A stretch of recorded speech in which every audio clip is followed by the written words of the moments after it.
sobre o dízimo, ele é obrigatório ou não? Então vamos lá. O dízimo, vamos abrir a palavra para a gente entender um pouquinho sobre dízimo. O dízimo, ele é um mandamento, tá? E algumas pessoas querem dizer que dízimo caducou, que o dízimo não tem mais validade. Olha, tem um trecho na palavra de Deus que diz assim: não remova os marcos antigos. Traduzindo para o nosso português atual, significa não remova os princípios antigos. Eles estão ali por algum propósito, tá? A igreja hoje, num país como o nosso Brasil, que tem uma inflação tão alta, alimento é tão caro, a igreja rala muito para se manter de portas abertas. Eu não vejo como a voz de Deus, quando eu vejo alguém dizendo que o dízimo é ultrapassado, eu vejo como a voz do inferno, a voz do capeta, a voz do diabo. Por quê? Porque qual é o objetivo do diabo? Que a igreja não tenha mais o mantimento e o sustento, e a igreja fecha as portas, e existam cada vez menos igrejas na terra.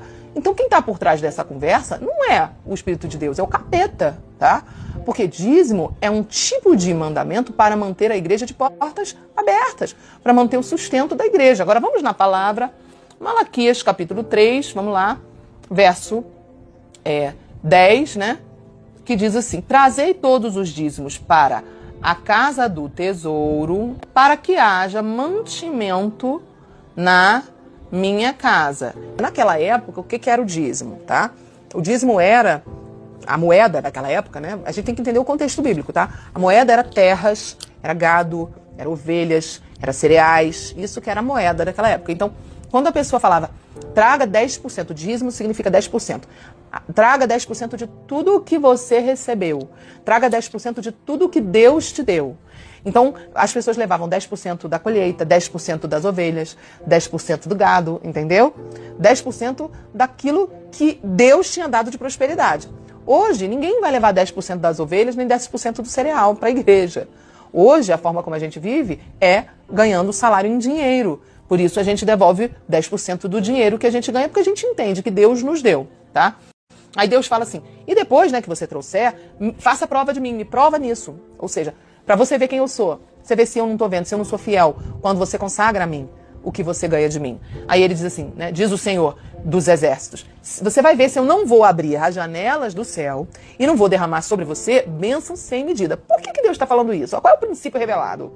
Ele está dizendo o seguinte, olha, você ganhou R$1.000 de salário, tá? Quanto é 10% de 1.000? R$100.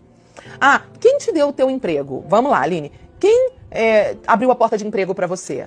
Ah, foi você? Você que tem poder de manter e de garantir que você vai ter emprego? Ou é Deus? Você acredita que é Deus ou você acredita que é você? Ah, não, eu acredito que é Deus. Eu acredito que Deus é quem me provê o emprego, que abre a porta de emprego. É Deus que me dá o melhor emprego que eu tenho. É Deus que provê na minha vida. É Deus que faz eu prosperar.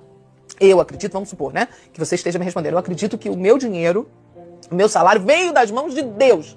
Aleluia, você acredita nisso? Eu acredito, pastora, 100%. Então o que Deus está dizendo? Qual é o princípio revelado?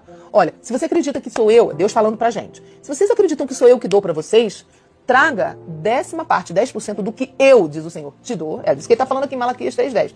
Traga 10% do que eu te dei para sustentar a minha casa.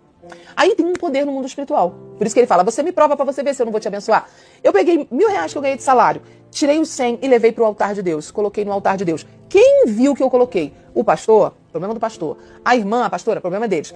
Quem viu acima deles é Deus. O mundo espiritual viu que eu tirei os 10% do R$1.000 de salário que eu tinha e deixei. Quanto de dinheiro ficou na minha mão? Aline, quanto de dinheiro?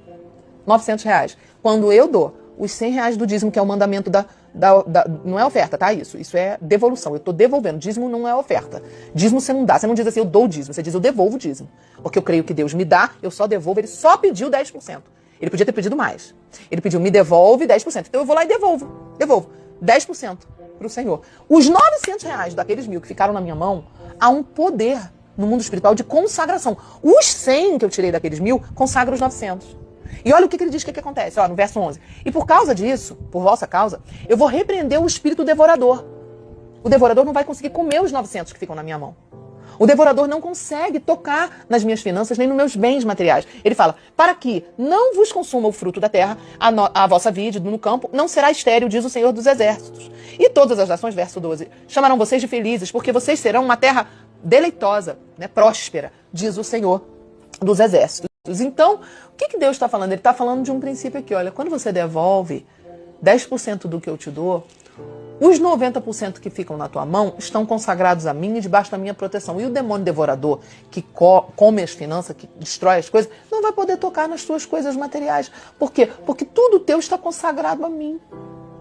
Eu estou sendo o Deus até da parte financeira da sua vida.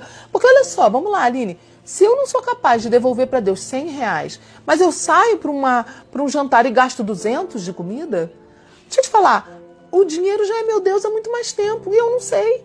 Porque se eu não consigo dar para a obra de Deus, devolver para a obra de Deus e glorificar a Deus com R$100 a cada 1.000 que eu ganho, eu gasto muito mais quando eu vou numa balada ou numa festa, né? Eu não vou em balada, tá? Mas quando eu vou num restaurante, né? Se a pessoa que vai na balada, homem, por exemplo, né? Vai na balada, gasta R$300 de bebida, né? Ah, tá. Sara, vamos falar então só de crente agora. Beleza.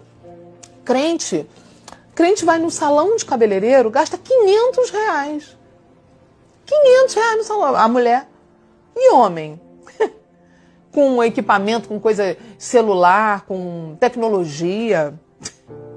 E crente gosta de comer? Crente gosta de comer? Muito, a gente gosta muito de comer. A gente chega na pizzaria, se o rodízio é R$80, a gente não deixa de pagar. Mais a bebidinha de refrigerante, né, do crente, mais a sobremesa, R$140 a gente paga. E a gente não quer devolver para o Senhor? O dinheiro, então, é o nosso Deus.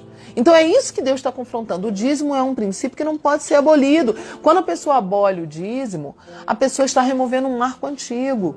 Quem está por trás dessa história de que o dízimo não é de Deus é o capeta, não é o Espírito Santo, tá?